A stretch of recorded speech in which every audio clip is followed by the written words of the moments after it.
वो आपके लिए सब कुछ मुहैया कर सकता है।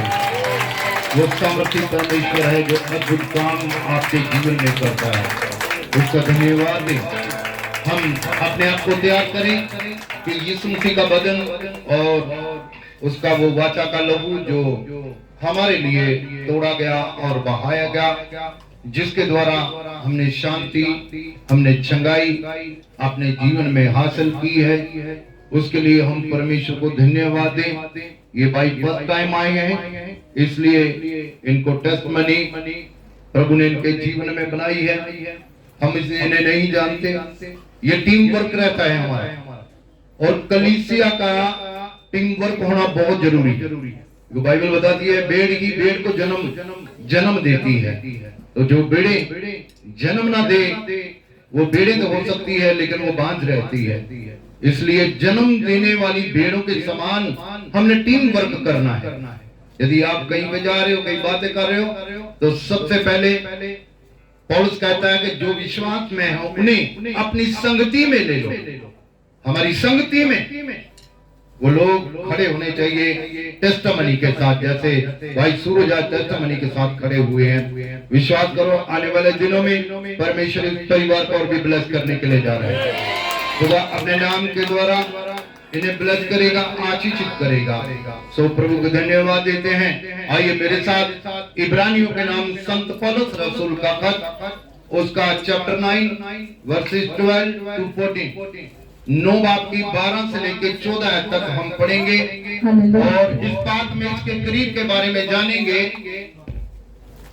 और बकरों और बछड़ों के लहू के द्वारा नहीं, बकरों और बछड़ों के लहू के द्वारा नहीं, इसका मतलब पुराने नियम में बकरे और भेड़ों और जानवरों के द्वारा पाप क्षमा किए जाते थे।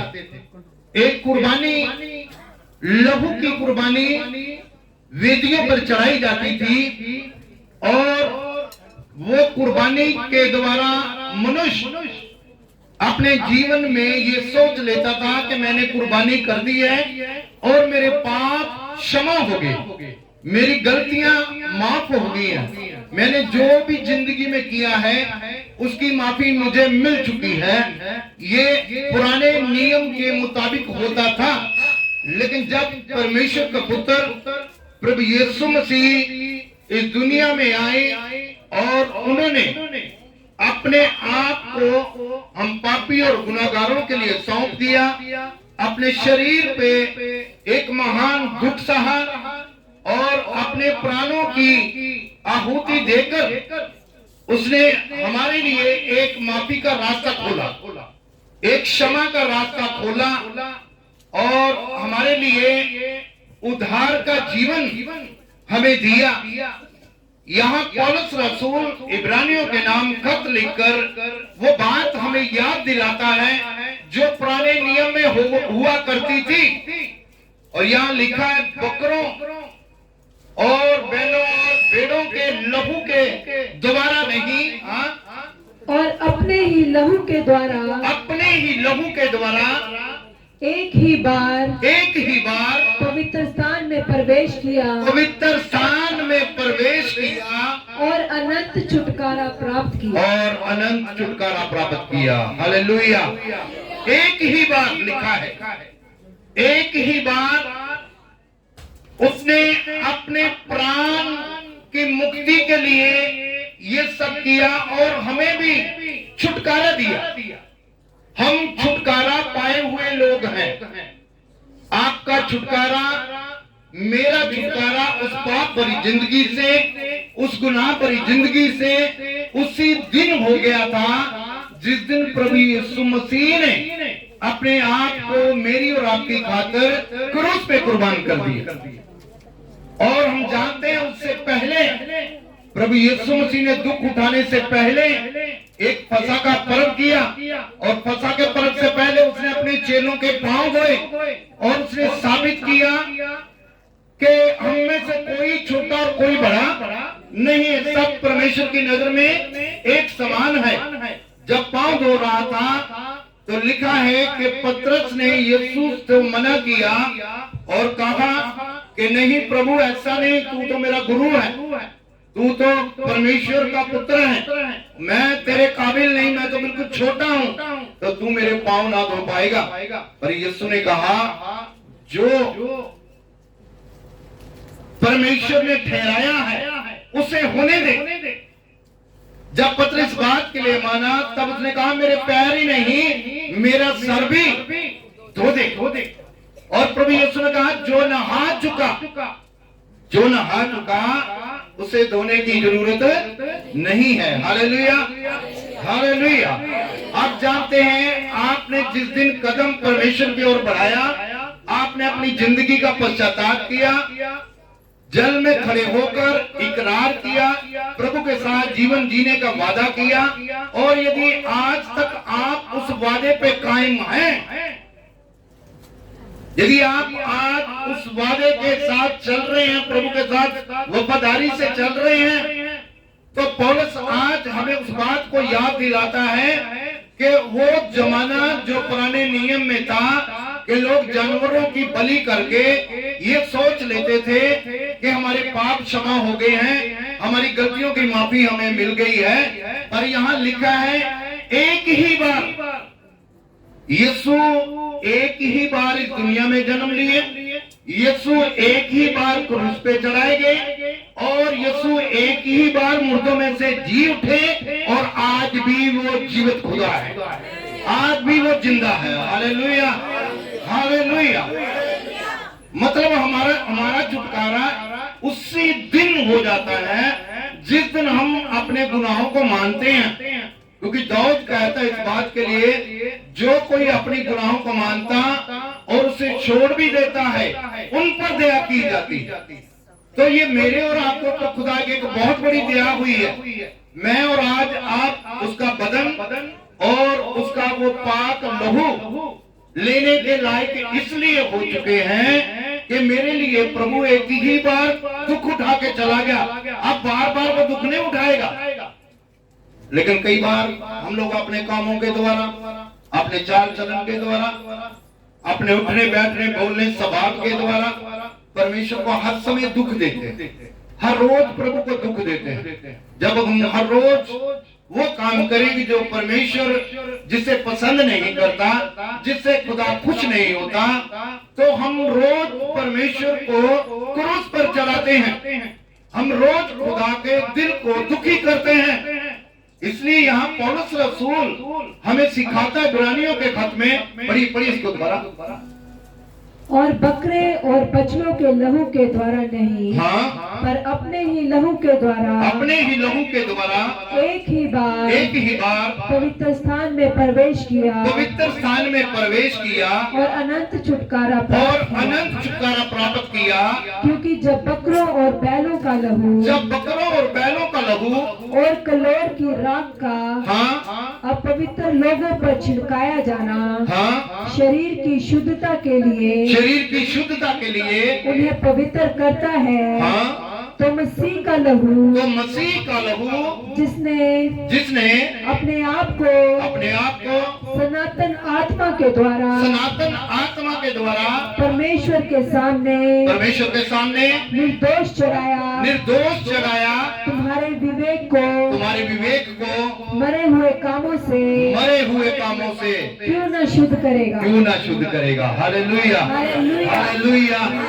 जो निर्दोष होते हुए भी अपने आप को क्रूस पे दे दिया, लिखा वो अपने लहू के द्वारा तुम्हारे मरे हुए विवेक समझते, विवेक किसको कहते हैं? हमारी सोच, हमारे स्वभाव को, उसे क्यों ना परमेश्वर जिंदा करेगा, उसे क्यों ना परमेश्वर पवित्र करेगा, क्योंकि उसने हमारे लिए एक कीमत चुकाई है, उसने हमारे लिए बहुत बेशकीमत चुकाई है। कोई इंसान किसी चीज की कीमत दे उसे प्राप्त कर सकता है, लेकिन उधार और मुक्ति ना सोने और चांदी से, ना किसी पैसे से मिल सकती है। वो अगर आपको प्राप्त हुई है, वो अगर आपने पाई है, तो वो केवल यीशु मसीह के पवित्र लहू के द्वारा। उसके पवित्र लहू से आप मोल लिए गए। उसने मेरा दाम चुकाया है, उसने मेरा मोल चुका दिया है संसार में। इसलिए मुझे आज इस बात पे यकीन करना है और मुझे इस बात पे फक्र करना है कि मेरे लिए प्रभु यीशु मसीह ने एक महान कुर्बानी दी है, जिसकी वजह से मैं आज इस पाक मेज के करीब आने के लायक बन गई हूँ, लायक बन गया। आप में से बहुत से हैं जो इसके पास नहीं आ सकते। आप में से बहुत हैं यहाँ पे जो इसे ले नहीं सकते। कारण क्या है?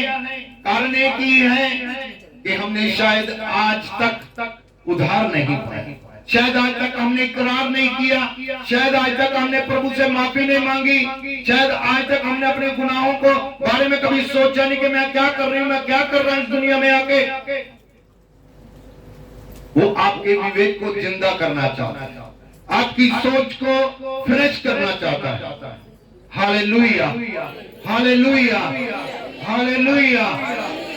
लिखा खुदा के कलाम में, जो कोई अनुचित रीति से प्रभु की रोटी खाए या उसके कटोरे में से पिए, वे खाने और पीने से अपने ऊपर सजा लाता है।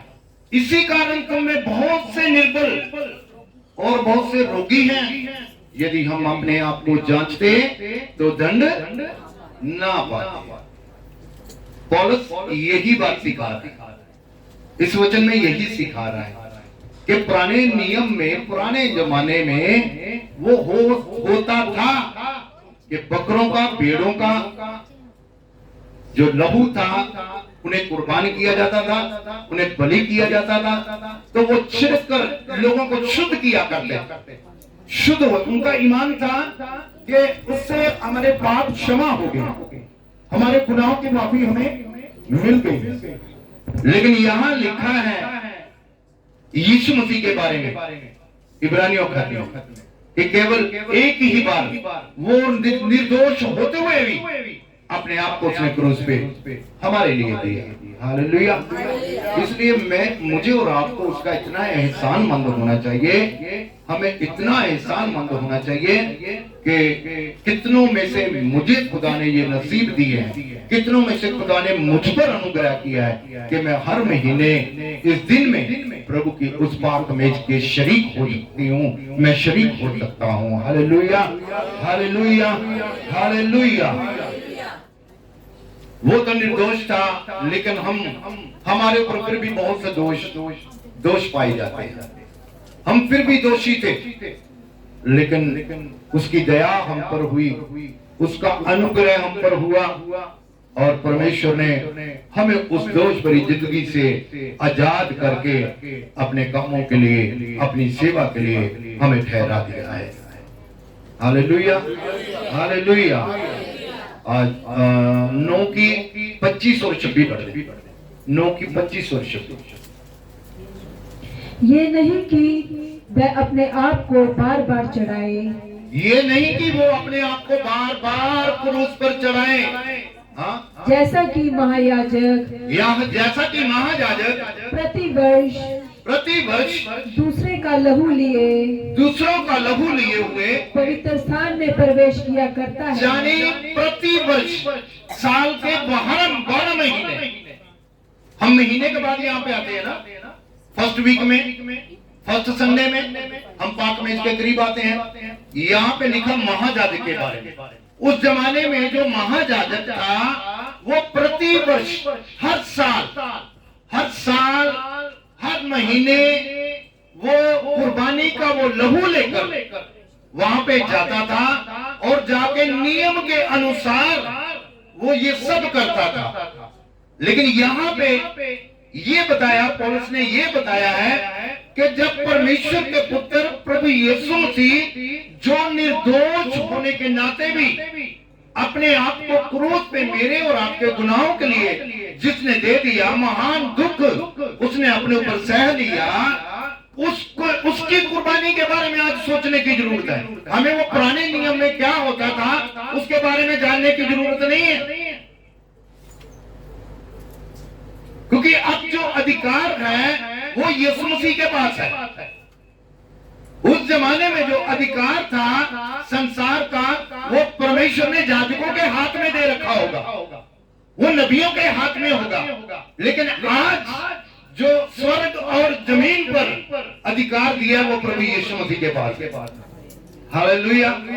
तो जिसके पास अधिकार है ना, वो उसके पास अथॉरिटी रहती है कि वो आपको अपने हिस्से में से कुछ भी दे सकता है। जिसके पास अधिकार है, जिसके पास अधिकार नहीं वो आपको कुछ भी देने वाला, क्योंकि उसके पास अधिकार ही नहीं है कि वो आपको कुछ दे। लेकिन जिसके बारे में मैं आपको बता रहा हूं, पौलुस बता रहा है, वो अधिकार लेकर आएगा, उसके पास अधिकार। और यहाँ 25 और 26 में संत पौलुस रसूल हमें सिखा रहे हैं, अपनी इसको, नहीं तो जगत की उत्पत्ति से लेकर उसको बार बार दुख उठाना पड़ता, उससे बार बार दुख उठाना पड़ता, बार बार। क्या यीशु मसीह बार बार क्रूस पे चढ़ने के लिए आया था? लिखा उत्पत्ति से लेकर आज तक बार बार उसे दुख उठाना पड़ता।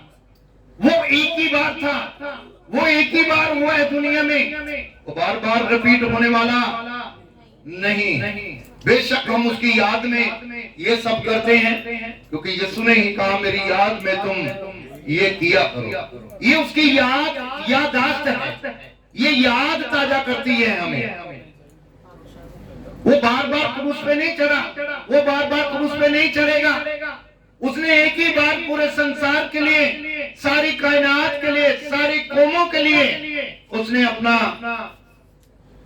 दुख उठाया क्रूस के ऊपर, और अपने आप को उसने कुर्बान किया मेरे और आपकी खातिर, क्योंकि हम अंधेरे में थे,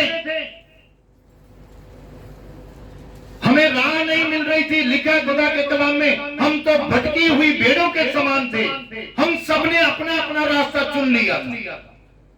जहां जी चाहा वैसा कर लिया, जहां जी किया वहां चले गए, जैसा मन में कहा वैसे कर लिया। ये था भटकी हुई भेड़ों के समान। और भटकी हुई भेड़, मैं आपको बताना चाहता हूं, हमेशा कांटों में या खड्डे में ही गिरती, वो कभी मंजिल तक नहीं पहुंचती। प्रभु का धन्यवाद, परमेश्वर का वचन हमें उस मंजिल तक पहुंचने के लिए मदद करता है। मैं और आप जो प्रभु के मेज के करीब हैं, आप उस मंजिल तक पहुंचने वाले हैं यीशु मसीह के नाम में। आप उस मंजिल को हासिल करेंगे एक दिन, क्योंकि हमारा निशाना एक है, हमारी दौड़ एक है। लिखा है खुदा के कलाम में, हम तो पृथ्वी पर परदेशियों के समान यहाँ बैठे उसकी बाट जो रहे हैं। हम तो इंतजार कर रहे हैं जमीन पर, लेकिन आज इंसान उस बात को भूल चुका है, आज इंसान उस कुर्बानी को भूल चुका है। मैं और आप हर रोज प्रभु को अपने कामों के द्वारा क्रूस पर चढ़ाते हैं। मेरी और आपकी वजह से खुदा रोज दुख उठाता है। लिखा वो बार बार नहीं, एक ही बार उसने दुख उठाया। नहीं तो जगत की उत्पत्ति से लेकर आज तक सेम वैसा ही चलता रहता, पर ऐसा नहीं है। आज हमें जानने की जरूरत यही है कि क्या मेरे कारण मेरा खुदा कहीं दुख तो नहीं उठा रहा, क्या मेरे कामों के कारण मेरा परमेश्वर फिर से क्रूस पे तो नहीं चढ़ाया जा रहा है। वो एक ही समा था, आज से 2025 साल पहले वो गुजर गए, वो चला गया। ये सिर्फ इतिहास की एक यादगिरी है जिसमें हम शामिल होते हैं और प्रभु के उस वचन को पूरा करते हैं जो यीशु ने अपने चेलों से कहा, तुम मेरी याद में ऐसे ही किया करो। हालेलुया, जोर से बोलो हालेलुया। तुम मेरी याद में ऐसा ही किया करो। हम याद में क्या क्या नहीं कर रहे इस दुनिया में। अभी 6वें महीने की आज 1 तारीख है, लेकिन हमें याद है क्रिसमस आने वाला, जब कभी 6 महीने बाकी, एनिवर्सरी आने वाली है। मुझे याद है बर्थडे आने वाला है बच्चों का, मुझे याद है मुझे ये करना है, मुझे वो करना है, मुझे याद है। क्या यीशु मसीह के बारे में हमें याद नहीं रहता? क्या वचन के बारे में हमें याद नहीं रहता? क्या दुख के बारे में जो यीशु ने मेरे और आपकी खातिर उठाए हैं वो हमें याद नहीं रहता? वो बार बार दुख उठाने का नहीं, उसने एक ही बार हमारे लिए दुख उठाया है और हमें हमेशा की जिंदगी दी है, हमें अनंत जीवन हासिल करवाया है। हालेलुया। आज आपके पास अनंत जीवन है, आज आप अनंत जीवन के मालिक हैं, हमेशा की जिंदगी आपकी है। Hallelujah, hallelujah, hallelujah. 26 तक पढ़ना है। पर अब युग के अंत में वह एक ही बार प्रकट हुआ है, एक ही बार प्रकट हुआ है, ताकि अपने ही बलिदान के द्वारा, ताकि अपने ही बलिदान के द्वारा पाप को दूर कर दे। पाप को दूर कर दे। हालेलुया। आपकी जिंदगी के पाप दूर हो चुके हैं यीशु मसीह के नाम में। आपको आजाद किया यीशु मसीह ने, अपना बलिदान देकर मुझे और आपको आजाद किया है। आप आजाद हैं यीशु मसीह के नाम में, आप फ्री हैं यीशु मसीह के नाम में। वो बैड आपको छोड़कर जाने वाला है, वो बुराई आपको छोड़कर जाने वाली है, वो विवेक जो आपको खुदा से दूर करता है आपको छोड़कर जाने वाला है। एक अच्छा विवेक आपके पास आएगा, परमेश्वर अपना अनुग्रह आपको पर दिखाएगा। Hallelujah, hallelujah, hallelujah. ये एक ही बार हुआ है, वो बार बार हमारे लिए दुख नहीं उठाएगा, उसने बार बार हमारे लिए दुख नहीं उठाना। पर कई बार हम हर रोज परमेश्वर को दुखी करते हैं, कई बार हमारे कामों के द्वारा, हमारी बातों के द्वारा, हमारे विवेक के द्वारा हमारा खुदा दुखी होता है। मैं आपको बताना चाहता हूँ, जब यीशु मसीह दुख उठा रहे थे, क्रूस उठा रहे थे, आपको मालूम है यरूशलेम की जो बेटियां थी, यरूशलेम की जो बहनें थी, जो यीशु मसीह से बहुत मोहब्बत करती, बड़ा प्यार करती थी, वो रो रही थी और रो रो के पता नहीं क्या क्या वो दुखी होकर अपने दुख को प्रकट कर दी। यीशु ने कहा, तब लिखा, यीशु ने कहा है यरूशलेम की बेटियों, मेरे लिए नहीं परंतु अपनी संतान के लिए। ये एक बहुत बड़ी बात यीशु मसीह ने कही कि जो दुख मैंने उठाया है तुम्हारी संतान के लिए, उस संतान के लिए अफसोस करो कि कहीं वो ऐसा समय ना आ जाए कि वो अनंत जीवन को खो बैठे, वो अनंत जीवन से हाथ धो बैठे। उनके लिए मेहनत करो, उनके लिए रो, उनके लिए दुआ करो। ये नहीं कि यीशु मसीह दुख उठा रहा था तो शायद वो तो रोती होगी कि हाँ भी कभी किसी को ऊपर दुख आए, इंसान वैसे कई बार बड़ा पत्थर दिल भी हो तो वो रो देता है कि आंखों से आंसू आ जाते हैं। लेकिन यीशु मसीह उनके लिए नहीं, यीशु मसीह उनकी संतान के लिए, आने वाली पीढ़ियों के लिए रो रहा था। एक छोटी सी वर्षिश है, वहां लिखा यीशु रोया, यीशु रोया। बाइबल में सबसे छोटी वर्षिश है यीशु रोया। ये इन शब्दों की वर्षिश है। यीशु मसीह रोता है, आज भी वो रोता है, मालूम आज भी वो दुख उठाता है जब हम अपने कामों के द्वारा उसे दुखी करते हैं, जब हम अपने चाल चलन के द्वारा उसे दुखी करते हैं तो परमेश्वर दुखी होता है, हम पे रोता है। इसलिए वो कार्य ना करें, हमें पाक मेज के करीब आना। यीशु का बदन, यीशु का लहू हमारे सारे पापों को धो के साफ कर देता है और हमें शुद्धता की ओर लेकर जाता है। Hallelujah, hallelujah. 10:4 पढ़ दे, 10:4।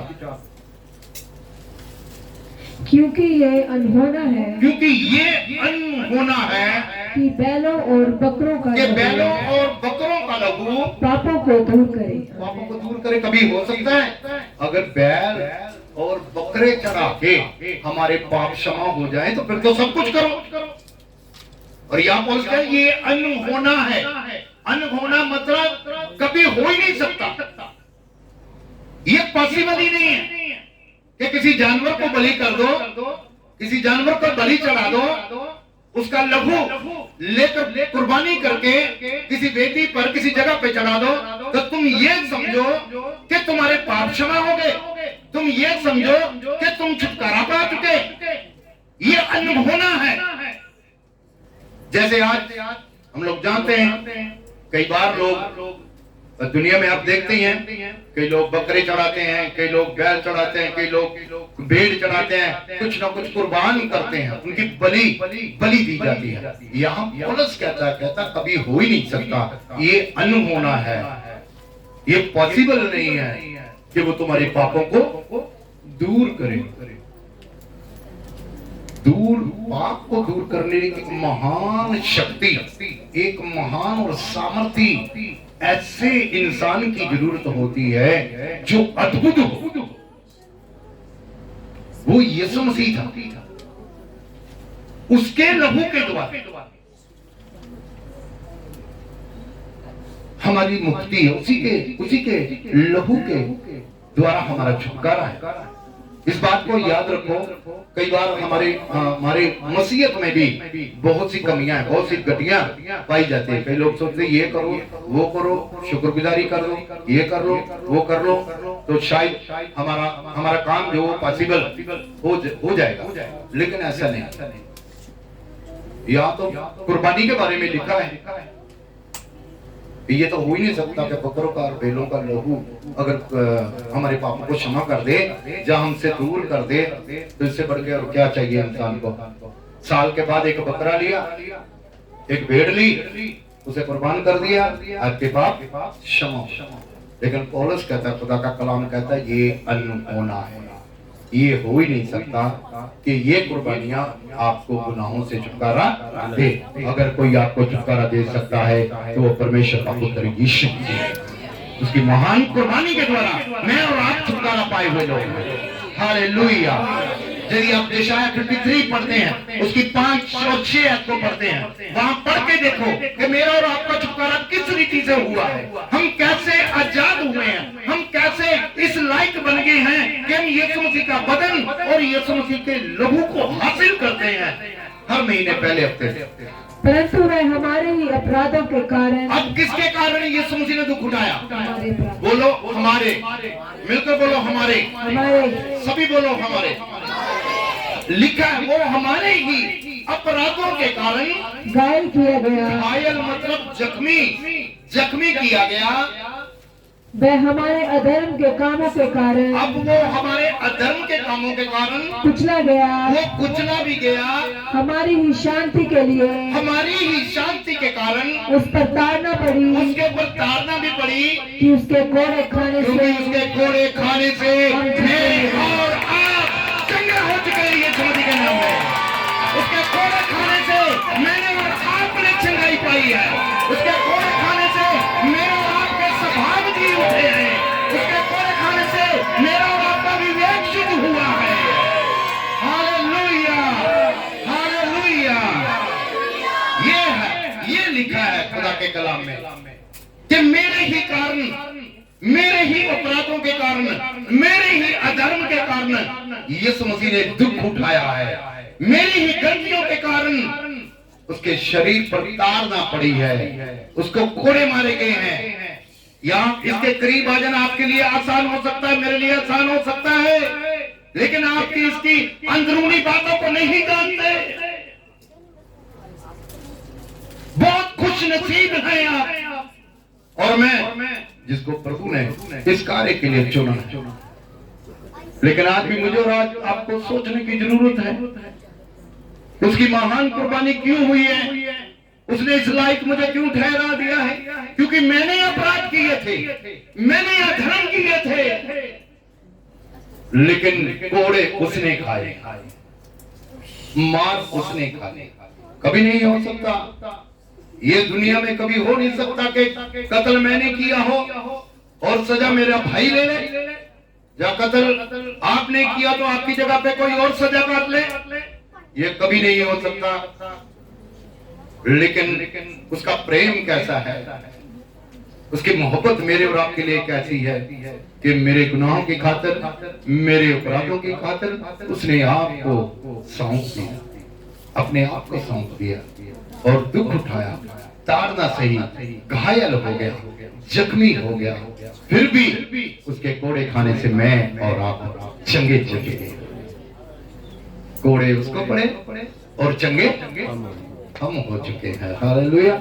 तो इस बात को आप सोचो कि अगर उसके कोड़े खाने से मैं चंगा हुआ हूं, तो क्या बकरे और भेड़ों या बैलों की कुर्बानी देकर क्या हम छुटकारा पा सकते हैं? ये लिखा, ये अनहोना है। ये हो ही नहीं सकता कि कोई छुटकारा पा जाए। छुटकारा यीशु मसीह के जीवित और जिंदा लहू के द्वारा मुझे और आपको प्राप्त हुआ है। Hallelujah, hallelujah, hallelujah. उसके कोड़े खाने से हम चंगे हो चुके हैं। एक दूसरे को बोलो, उसके कोड़े खाने से तुम चंगे हो चुके हो। बोलो बोलो अपने साथ बोलो, उसके कोड़े खाने से तुम चंगे हो चुके हो। जब आप इस बात को अपने मन में लेते इकरार करते हो, साबित करते हो इस बात को कि हाँ, उसके कोड़े खाने से मैं चंगा हो चुका हूँ, मुझे यीशु ने चंगा कर दिया है। हालेलुया। यदि आपका विवेक अच्छा नहीं, यदि आपकी स्वभाव अच्छा नहीं, यदि आपका विवेक, आपकी सोच मरी हुई है, जब आप यीशु की कुर्बानी को याद नहीं करते, जब उस दुख को याद नहीं करते, बार बार अपने कामों से, अपने चाल चलन के द्वारा प्रभु को दुख देते हैं, तो आज इस बात को सोचने की जरूरत है कि अपराध तो मेरे थे, गलतियां तो मेरी थी, जो मुझे सजा मिलनी चाहिए थी, मेरे परमेश्वर के पुत्र यीशु मसीह ने अपने आप को आगे कर दिया और मुझे उससे बचा लिया है। हालेलुया, मुझे उससे बचा लिया। पढ़ थोड़ा सा आगे कम करेंगे। हम तो सब के सब भेड़ों के समान भटक गए। हम तो भेड़ों के समान भटक गए थे, भेड़ों के समान भटक गए थे। हम में से हर एक ने अपना अपना मार्ग हमने तो लिया। सबने एक एक अपना अपना रास्ता चुन लिया था, और यहोवा ने हम सब के अधर्म का बोझ उसी पर लाद दिया। देखो लिखा, हम तो भटकी हुई भेड़ों के समान थे। हमने तो अपना अपना रास्ता चुन लिया था, है ना? कोई नशे, कोई जुआ, कोई भविचार, कोई धोखा, कोई कत्ल, कोई झगड़ा, कोई फसाद, निंदा, हिंसा, ये सब अपने अपने रास्ते चुने थे। लेकिन यहोवा ने, परमेश्वर ने हमारा सारा बोझ उसके ऊपर, आपका बोझ उठाने वाला यीशु मसीह, आपके गुनाहों का बोझ यीशु मसीह ने उठाया। तब आप इसके लायक, तब आप लायक बने हैं। Hallelujah, hallelujah. तो परमेश्वर इस वचन से आपको ब्लेस कर रहा है। आप ब्लेस हैं, आपके परिवार ब्लेस है, आपकी जिंदगी ब्लेस है, आपका स्वभाव ब्लेस है, आपकी मानसिकता ब्लेस है। आज यीशु मसीह के नाम में हर मानसिकता का आत्मा आपको छोड़कर जाने वाला है यीशु मसीह के नाम में। आप प्रभु के उस दुख को याद रखें और उस दुख को याद करके उसके साथ वफादारी के साथ उसके करीब आए। परमेश्वर आपको ब्लेस करे। आइए इस समय जिन लोगों ने तौबा की है, बपतिस्मा लिया है, इकरार